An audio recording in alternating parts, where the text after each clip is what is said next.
Welcome to the Elder Scrolls Online Morrowind.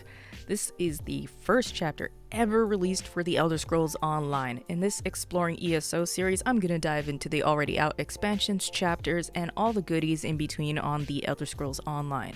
ESO is available for PS4, Xbox, Stadia, PC, Mac, and I played on the PC via Steam, and thank you to ZeniMax and Bethesda for the code. You guys are awesome. Let's get into this. Morrowind, for a large population of Scrolls players, is probably one of the most iconic locations in all of Tamriel. Like its futuristic brother, Fallout, the Elder Scrolls games were very different before the third games. The Elder Scrolls 2, Daggerfall, which if you guys would like to see me take on Daggerfall, let me know in the comment section below, but Daggerfall was released back in 1994. It was still an open world, though that has never changed, but it was only available on, DOS, which if you guys know DOS, it had its limitations, but the game would still go on to be a commercial success. Morrowind was released back in 2002. That was like 10,000 years ago, I think. It was the first 3D Scrolls games to come, and it's probably the cult classic of, Scrolls games amongst Scrolls fans, probably.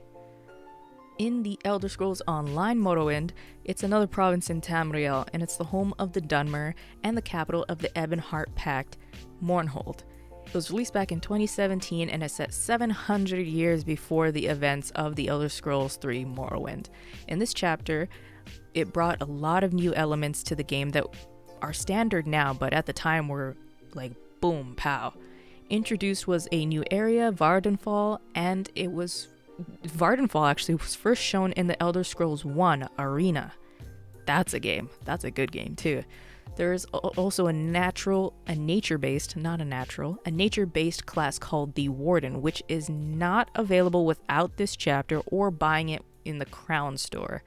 There is also the addition of the new PvP battlegrounds, public dungeons, and a new trial at the time. Remember, this came out in 2017.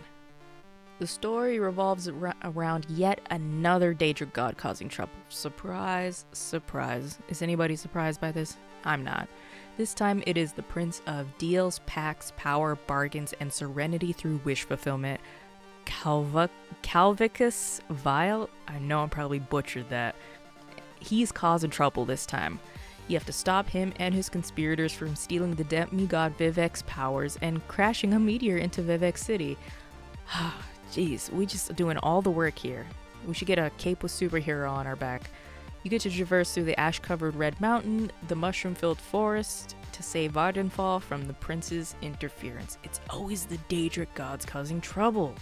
So my experience with this is unique, I will say.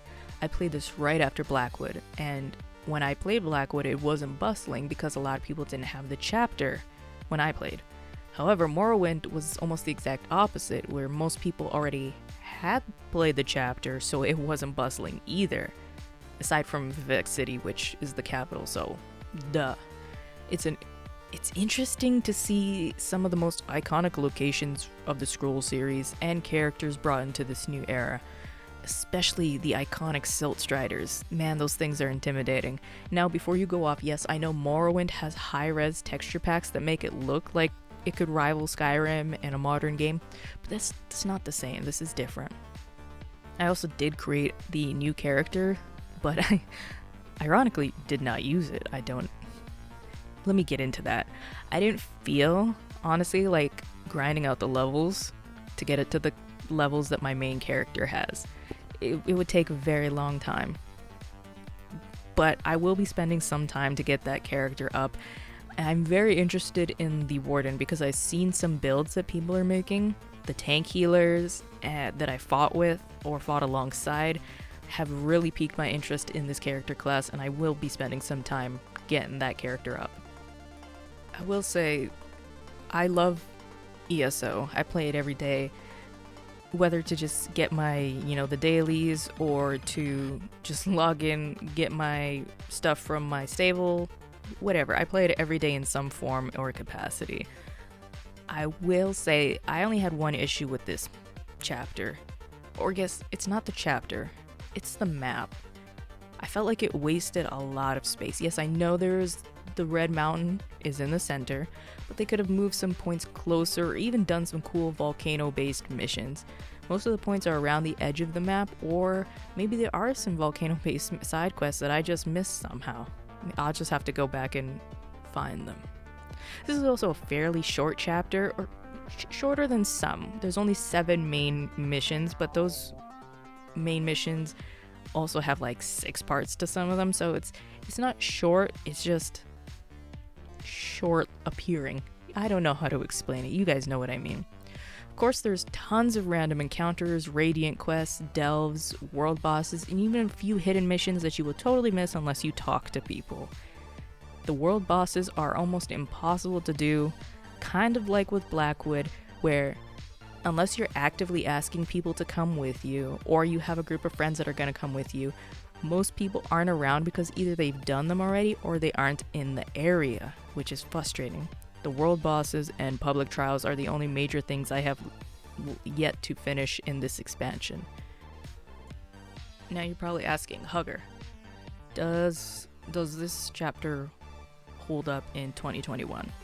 Almost 2022, when it was released back in 2017. Short answer, yeah, it does. It's good. Morrowind, I'm talking base games here. Morrowind and I have a bit of a newer relationship compared to Oblivion or Skyrim. I think Skyrim is the game I've spent the most time in, or Skyrim branch offs like End It All. I think all of us have probably spent the most time in Skyrim. Let's be honest, it's been 6,000 years that game is out? The first time I played Morrowind was back in 2018, so a year after this chapter dropped. I bought it on a GOTY edition on the Steam sale, so I don't have the deep-seated connection that some players do, but I do recognize the areas, the characters, the Silt Striders that have been around for so very long. I would say this chapter holds up and it's still fun to play through. It may be a bit of a lonely affair. Like I said, most people have played this and they're on to other things. Unless you have friends, which is fine. For me being a solo player, I don't mind the lonely affair.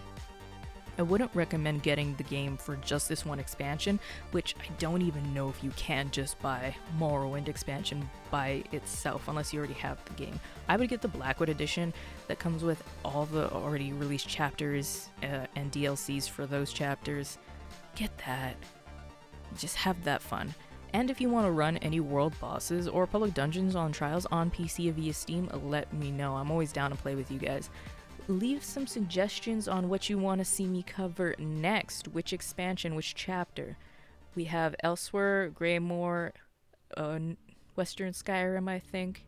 And I know I'm missing another one. So let me know which one you want to see me cover, and I'll try to make that happen. Stay tuned for more, guys. I love you. You guys are awesome. See you in the next one. Bye, guys.